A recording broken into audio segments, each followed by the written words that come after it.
सक्तीचं पत्रही आलं, मात्र अंमलबजावणी झालेली नाही. सध्या मी झोमॅटोमध्ये काम करतोय. काम कुठलंच वाईट नाही, पण मी ज्या गोष्टीसाठी जी गोष्ट डिझर्व करतो मी ती गोष्टी मला भेटत नाही.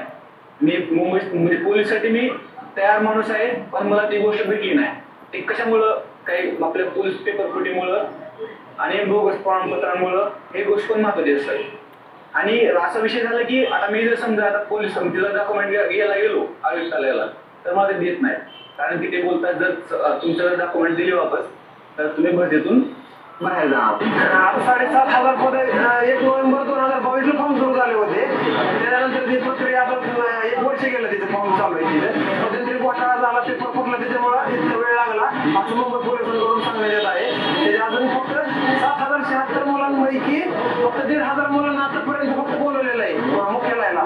बाकीचे सगळी मुलं घरीच आहेत. मुंबई पोलिसांना आमचं एकच निवेदन राहील की बाबा तुम्ही आमचा संभ्रम दूर करा. ते डॉक्युमेंट व्हेरिफिकेशन करून घेतले, आमचे डॉक्युमेंट जमा करून घेतलेली, एकतर तुम्ही आम्हाला हजर करणार आहेत किंवा नाही करणार. ते संभ्रम निर्माण आमचं झालेलं आहे ती दूर करा, कारण आम्हाला पुढची तयारी तर करायला मोकळं होऊन जाईल. राज्य सरकारने 2021-22 या वर्षात